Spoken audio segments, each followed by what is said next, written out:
Okay. I was born in Nottingham, England on July 24th, 1958. Is that good? Good. That sounds good? Good. Yeah, you were born! Yes! Okay, I've done that. My mother is Swedish, my father is English. Both came from families that believed in hard work and self-sacrifice, and feelings were not expressed. Show up, but do not bring any messy feelings with you. My mum's side was working class, so survival was key. She was the youngest of four. There's 11 years between her and her next sibling. My mum's father and her two brothers worked on the railroad. My grandfather became a devoted member of the railroad union, and my grandmother read the Bible every day. She had a very big heart and was good to her neighbors and friends. Both of my mum's parents were born out of wedlock. My grandmother was orphaned at the age of 2, and my grandfather, although not orphaned, was raised by a foster family. My father's family is from Yorkshire, upper middle class and educated. He was the youngest of 2 boys by 10 years. His father, my grandfather, was the editor of the Yorkshire Post. His older brother, my uncle, fought in World War II and was captured and escaped and missing for many months and then captured again. This took a huge toll on my father and his parents. My father got his PhD in Slavonic studies, specializing in the Russian Revolution and Russian literature. So I was raised on Tolstoy and Dostoevsky, which helps explain me a bit. Both my parents were rebellious, progressive, and adventurous. They met in Cordoba, Spain. At that point, my mum was hitchhiking around Western Europe, and this was in 1954. And my father was trying to get away from his first wife. Both my parents were looking for freedom from the confines of their family and society at that time. By the time I came along in 1958, my parents were established in Nottingham, where Robin Hood is from. 2 years later, my brother Max was born. Right from the beginning, my brother was rebellious and refused to conform. So I took on the role of being the well-behaved peacekeeper in the family.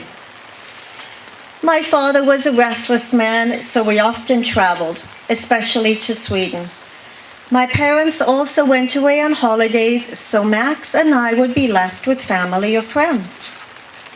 I spent my early school years in England, in Seattle, in the US, and in Sweden as well. In August 1967, we immigrated to Vancouver, where my father started teaching at UBC.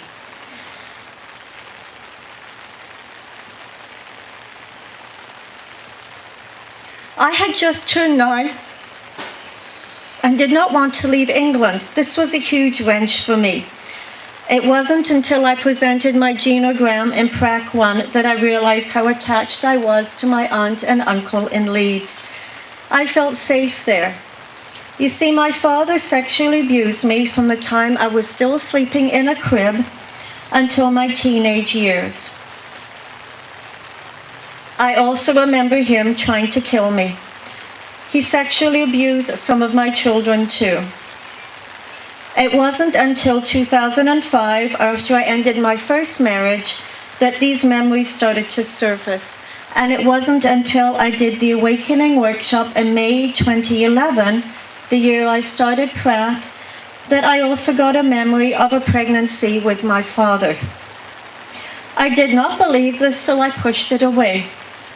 It was when I did the Rude Awakening workshop last year that I started to come to terms with this pregnancy when I was 14 and the abortion that my father arranged.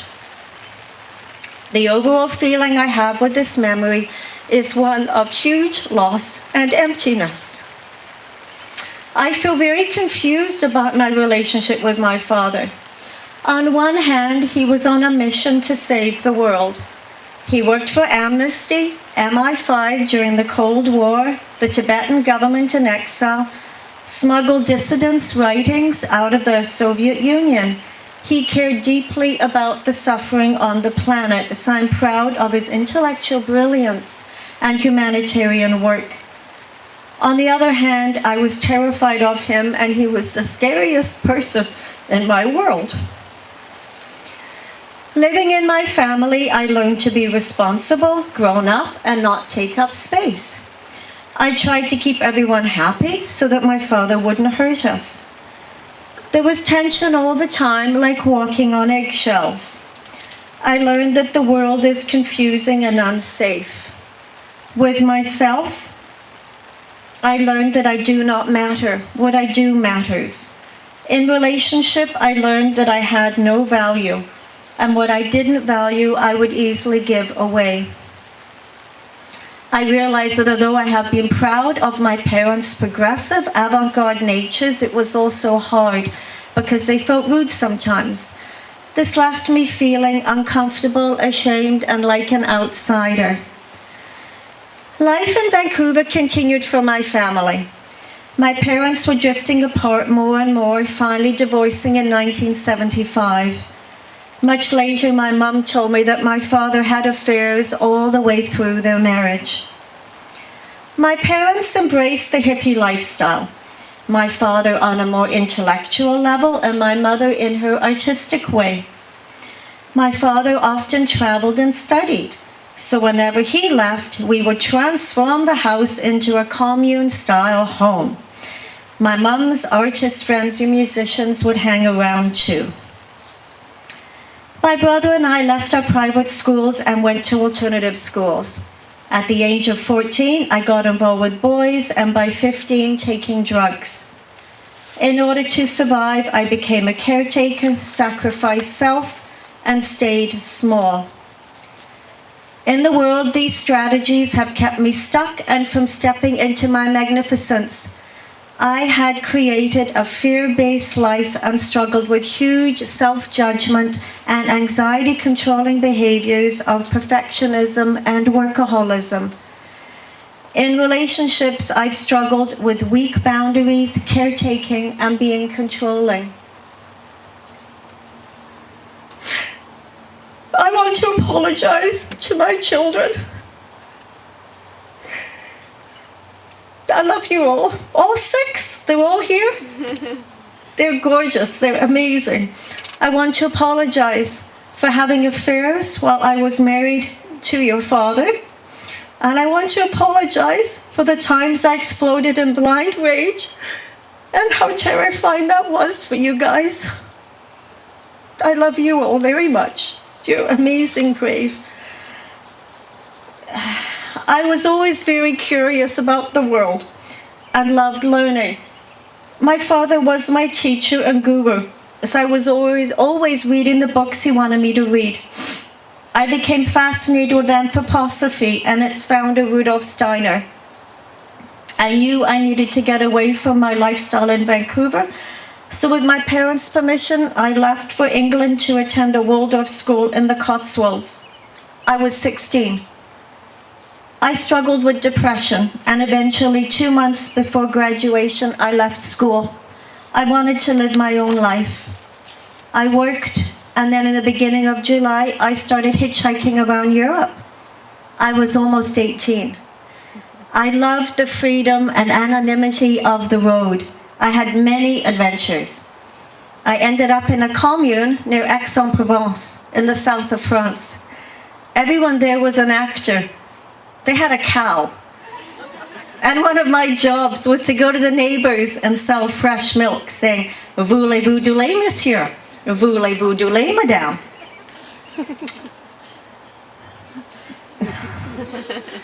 Depression caught up with me again, so I decided to go home for Christmas.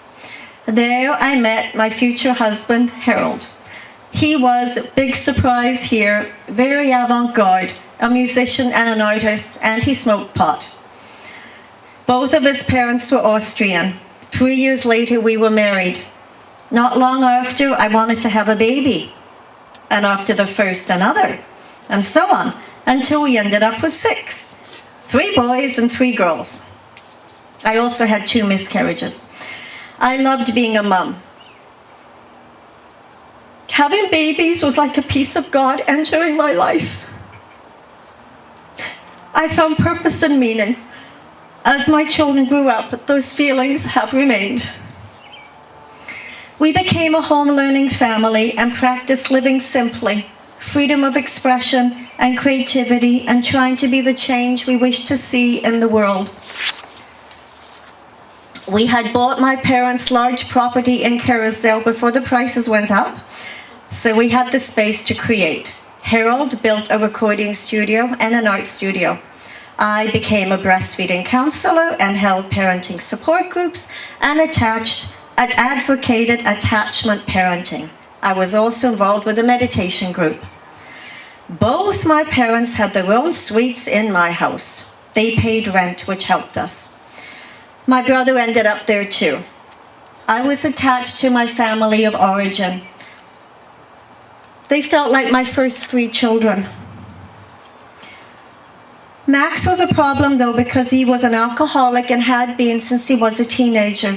Eventually, I went to Al-Anon and learned about codependency. Then I was able to tell Max that he could never come to my home if he had been drinking. This was very hard for me. I've always felt very protective of him. He's in hospital now, so I'm having extra feelings. He's not doing well.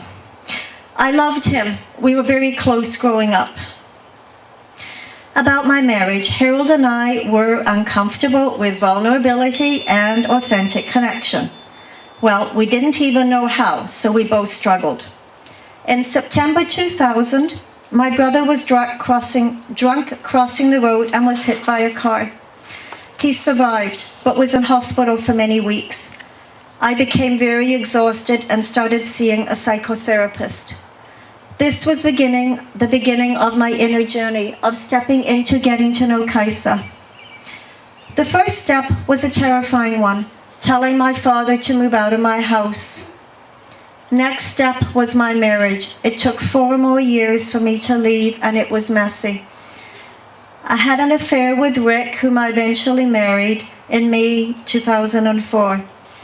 In September, Harold found out and had a psychotic break, so I had to hospitalize him. It was very hard to let him go into an institution. When he came home, he was still doing very badly. I stayed and looked after him. 3.5 years later, our house was sold and the possession date had arrived. All of us had moved out except for Harold. I was the last person to see him. I was finishing up in the kitchen before I went to my own home. Harold was in the basement. The next morning, we all gathered at our old house to help Harold move into his apartment. No one could find him. Eric found him. He had taken his life many hours earlier. I'm so sorry, children. I love you. My father, my brother, and Harold have been powerful teachers for me. My relationships, or rather lack of relationship with them, has forced me to find myself, and the pain with them has led me to prac. Here I am, rediscovering my magnificence, my sense of fun, my playfulness, and my creativity. I realize that I have a huge heart and deep compassion for others. My compassion for myself is still growing. I still struggle with feeling like a bad person, feeling guilty and ashamed. Taking up space still scares me. This scares me. Leadership scares me. And I can feel the part of me that wants to be seen and heard and feels that I have a lot to give. I know I have a lot to teach. I can feel the gifts from my life and my trauma. I stand for supporting all of us to step into our magnificence, our bigness, our creativity. We matter, and each one of us is important and valuable. The hardest step for me is being gentle with myself. I started out prac with this step, and I end prac with this step. I have had Steve, as my teacher for 3 years. And right at the very beginning, he suggested that if I could learn to be gentle with myself, then that was all I needed to learn in P1. Well, at the end of P3, I'm still learning this, but I've come a long, long way since P1.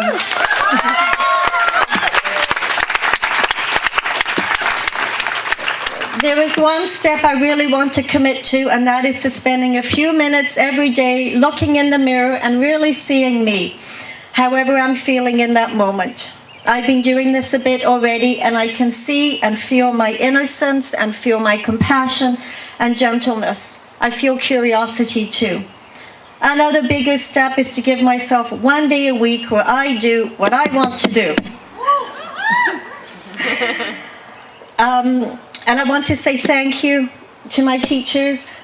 Thank you so much. And to Dwayne and Catherine and everybody here and my prac mates. You're my family and you've held me and supported me. And oh my goodness, my goodness.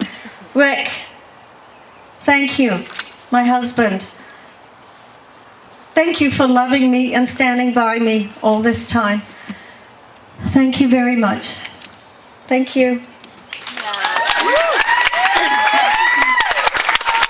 This is Kajsa, everybody.